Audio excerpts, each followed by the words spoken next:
Forget gurus. Forget anyone claiming to be an online business expert without going through the challenges of entrepreneurship themselves. The Real Money, Real Business podcast is here to prove the best insights in online business comes from your fellow online business builders. We dig into stories of entrepreneurs selling their business on the Empire Flippers marketplace so that you can learn how they made their business profitable, how they overcame obstacles, and what lessons they learned in their online journey. If you want to take your business and your knowledge to the next level, you've come to the right podcast. Let's get started.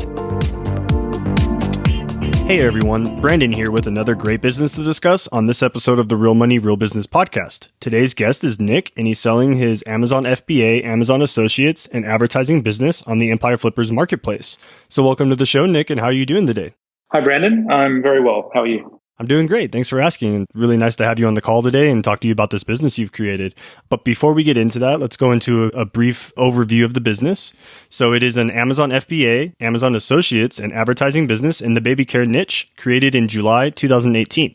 The average monthly revenue for the business is $13,578 and makes an average of $4,054 per month in net profit. For everyone listening, you can visit empireflippers.com/marketplace and search for listing 47402 to learn more about the business, or you can unlock this listing and start your due diligence if you're interested in purchasing this asset. So now that I've given a general overview of the business, what's included in the sale is the Amazon Seller Central account with 10 SKUs and one currently inactive, the domain and all site content and files, a trademark for both the US and UK, an email list with over 10,824 subscribers, social media accounts for Facebook, Instagram, and Twitter. And it is worth noting that the US Amazon account will be included in the sale, and any EU Amazon account listings will be included as a listing transfer as per EU regulations require. And also, inventory is not normally included in the list price, but further details can be provided to active buyers. Now, Nick, can you tell me a little bit about your background in building and running online businesses? Yeah, sure. So I'm actually originally an engineer, though I only did that for 1 year. So I quickly realized that that wasn't the lifestyle that I wanted to have. I was actually a mining engineer, so I was in a mining town in rural Australia. Not the most exciting place to be. So, I started looking into a way to fund a better lifestyle, which for me meant being location independent. So I started looking into online business, and after doing some research into that, I stumbled onto niche website building. So, I focused a lot of my research around passive income at that time and sort of landed on affiliate marketing, specifically Amazon affiliate marketing. And so started out doing that. And so, I got into that a few years ago and started out building websites, monetized, as I mentioned, with Amazon Associates, but also display advertising. And then about 4 years ago, I joined up with my two current business partners, co-owners of this business. They had an existing FBA business that they started about 5 years ago. And so I joined their team and we worked on that project together up until quite recently. And throughout that time, the last sort of 4 years or so, as we always do, had our eyes out for different business opportunities. And so we wanted to use our FBA experience to, ideally find an asset where we could sort of inject that skill set. And I think we were quite aware of the difficulties associated with trying to create a community. That's typically quite difficult for an FBA business. And so we were really looking for a website or a business that already had a strong community, but didn't yet have that physical product side to the business. So essentially we're trying to buy a weakness and use our strengths to then grow that business. And so we ended up purchasing this business in, I think, May 2017. And at the time, it was just a website, but it had like a 20-year history and it had a strong community around it. So, we took it from there. Well, it's really great to hear some of the history and how you guys got together and all created this, great business. And so then, I noticed with this listing, you guys have multiple monetizations. How does this business primarily make money then? Yeah, so as I mentioned, at the time when we purchased the site, it didn't have FBA associated with it. So back then it was primarily display advertising and Amazon Associates revenue. But in 2018, we started launching products on Amazon. And so now today, the majority is from Amazon FBA through product sales. And then in addition, there's still some display advertising and Amazon Associates revenue. Okay.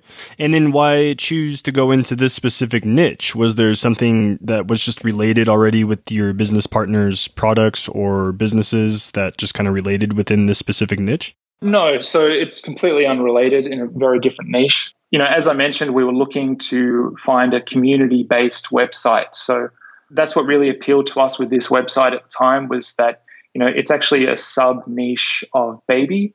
So obviously baby is quite broad, but this was a sub-niche where there was a strong community aspect to it. And we just saw that as an opportunity. Typically it's going to be obviously there are ways to launch products on Amazon, but if you have your own audience, your own community, everything is just a lot easier. And so that was the main thing that attracted us to it. Also, just from an SEO perspective at the time, it had a very strong domain history of about 20 years, strong backlink profile, etc. So to us, it seemed like a good investment. Okay. Yeah, that makes total sense. And now why is it that you and your business partners have decided that this is the time you'd like to sell it? Yeah, so for us, it comes down to bandwidth. So we actually own a few other assets as well. And as I mentioned, over the past few years, we've also been working on my partner's other FBA business.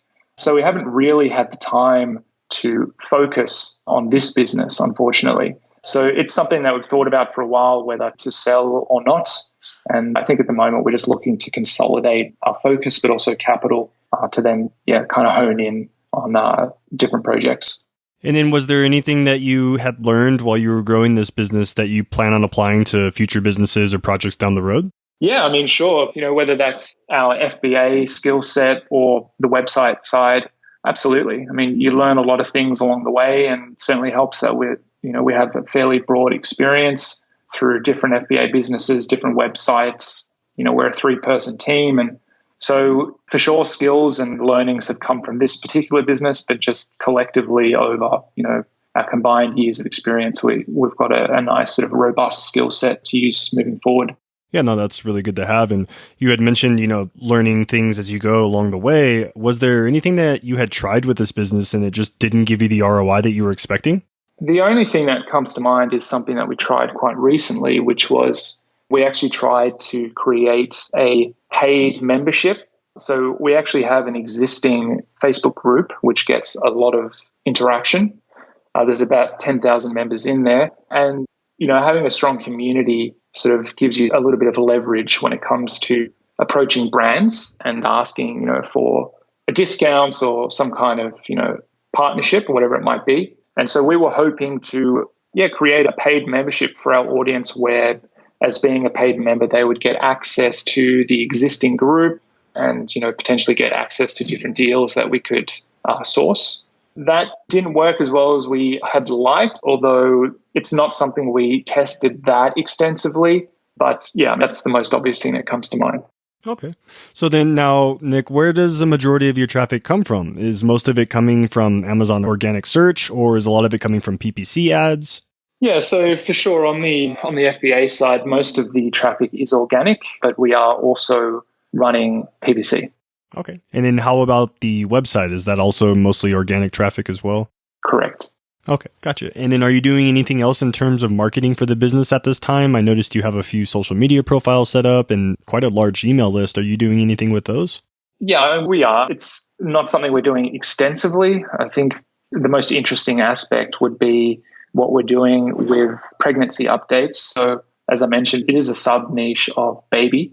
And so our strategy when we purchased the site in 2017 was to develop a lot of content focused around pregnancy, which would then act as the kind of top of funnel system, to grow our audience. And as part of that, what we did was we, asked those who signed up for our email list for their due date so that we could then not only provide them weekly emails about how their pregnancy was progressing, but of course, then we would also know when they were going to give birth, which gives you some opportunity from a marketing perspective. So that's something that's ongoing that just occurs passively. We were doing that originally in email. We then switched to doing it in ManyChat, so using Facebook Messenger bots. But we have since reverted back to email because the Facebook rules sort of changed along the way, and most recently in January of this year. So it was no longer possible to send automated weekly updates through Facebook. So we're back to doing that in email now. Okay. Well, it makes sense. Stick with what is working and is getting you the most conversions, I guess, is the end game here. And hypothetically speaking, Nick, if you and your business partners were to keep this business, what are some of the ways that you would try and grow it? Yeah. So to date, all the products that we've launched on Amazon have actually been products that our audience themselves would not necessarily buy, but people would buy for them as gifts. So they're more novelty gift-based products that are highly relevant to this sub-niche of baby. And there's certainly a lot of opportunity to grow or launch further products which are more, directly relevant to the audience themselves, products that they, need and would purchase. There are also further product opportunities along the same vein as those that we've already launched, whether that's a different variation or different product type altogether. So the primary way to drive revenue moving forward is to launch further products. Yeah, no, there's plenty of opportunity for that. And as you had said, being within a sub niche, might be a better opportunity for those who are trying to make a breakout product versus all of the competition within the baby niche in a broad perspective. Now, can you describe some of the typical tasks or work that you're doing on the business on a weekly basis at this time? Yeah, it's very passive. So, there's 3 of us in the team, and I would say that we each spend no more than an hour a week. So it is it's very passive, I would say. So we split those tasks, but, it's basic things like managing PPC, of course, inventory management, forecasting, a little bit of maintenance of the community. So the Facebook group and, sort of ongoing maintenance of the website, which is all quite basic. The one advantage that we have, and one of the reasons our Facebook community is such an asset, I believe, to this business is we actually have moderators in the group who have been part of originally, actually, when we purchased the site, there was a forum on the website, which still exists. But, we decided to start a Facebook group because, I think most people would be aware today, Facebook groups get way more engagement than a forum on a website. And so we had some members of that forum that, have been active there for many years, and they were happy to be moderators on the Facebook group. So if we didn't have those moderators, there would be a lot more hands-on work in the Facebook group because there is a lot of engagement there. But fortunately, we have those moderators, so we need to do almost nothing there. So, yeah, it's a lot of the other aspects to selling on Amazon are automated, of course. For example, sending automated emails. Even, we use SentryKit, which is a tool which monitors different sides to your listing. So whether, your review rating improves or goes down, or, your keyword rankings move around. And we have sort of we use Zapier to basically inform us automatically when anything happens in SentryKit. It tells us in Slack using a Zapier. So a lot of these things are very automated, and it makes it quite passive for us. Okay. And is the logistics side of the business, is most of that automated through a 3PL service, or is it going directly from the supplier straight to Amazon? Yeah, it's going straight from the supplier to Amazon. Awesome. And then what do you feel are maybe some of the specific skills that a buyer should already have prior to acquiring this asset? You don't really need any Amazon skills. I'm going to focus more on Amazon here because the majority of revenue is from Amazon. So you don't necessarily need to have those skills. They are quite easy to learn. There are many blogs out there that, go over case studies and various aspects of being an FBA seller. But obviously, if you already sell on Amazon, that's going to help. So, it's not a complicated business model. Having experience helps, but it's not required. Well, that makes sense. And then what do you feel are maybe some of the potential risks that a buyer should be aware of with this business? Sure. Well, I think any Amazon seller would agree that the main risk being an Amazon seller is, an Amazon-based risk. So just in general, when you have a dependence on any platform, whether that's Amazon, Google, Facebook, whatever, you have a platform dependency risk. So in this case, if Amazon were to change their algorithm or, change anything else in the system, that could impact the business quite heavily. It really depends on what that adjustment might be. And I think any Amazon risk is heightened if you're in a competitive niche. I could be wrong about that, but that's just my feeling. Just because there's more sellers, there's a lot more competition, any of those tweaks might have a bigger impact on you. So while I would say there is an Amazon risk, I think because we're in quite a low competition sub-niche, maybe, I think that risk is fairly low. And it helps, of course, if you have solid review ratings, which we do. That creates sort of a bit of a moat around the business. And of course, avoiding any black hat tactics, which we avoid. So if you're using black hat tactics, then potentially you have some risk down the line. You might be more vulnerable or susceptible to some kind of Amazon adjustment. Because we don't do that, we feel quite confident that the risk there is quite low. Okay, yeah, that makes sense. And then are you and your business partners willing to commit to a non-compete, meaning any future projects or businesses that you manage down the road, you'll stay out of this specific niche? Yep. Perfect. And then how much support are you willing to offer potential buyers? Are you going with the typical 30 days of email and Skype support, or did you have something in addition that you would like to add on to that? We're happy to go with the typical. I think that said, of course, if the buyer requires a little bit of answering of questions beyond that, we're not going to leave any buyers hanging. We're team players and want to see the business succeed in the long run. So, we're open to further help if required. Well, that's really great to hear. I'm sure any potential buyers that are looking at this business can see the value in that. Now, Nick, are you and your business partners open to negotiating something like an earnout where you'll receive a large portion of the sales price up front and then smaller payments closing out the deal a couple months after that? Yeah, we're open to any offer and we're happy to negotiate terms, as required. I do think in general, it's on the lower end price point for an FBA business. So I would suspect it won't be required. But yeah, short answer, yes, if necessary. Great. And then just a few more sideline questions for you, Nick. Is there anyone who inspired you while you were building this business that our listeners might like as well? No one comes to mind, to be honest. I mean, of course, over the years, you might follow different blogs here and there, but they're all kind of a stepping stone to the next. And, no one really jumps out. I mean, I could say that, when I started out with FBA, as I mentioned, I joined the team of my two partners at that time. So they had some more experience than I did. And, I certainly, over that period, over the last 4 years, have looked up to them. So yeah, a bit of a mixed response. Okay. No, definitely. So what advice would you give to our listeners that you wish you knew when you started this business then? Yeah, so I would say a couple of things come to mind. As I mentioned, one of the reasons we actually looked into this site was the community aspect. And while we theorized at the time that it would be an asset and would help us moving forward, I don't think we really understood necessarily how useful it would be in the future.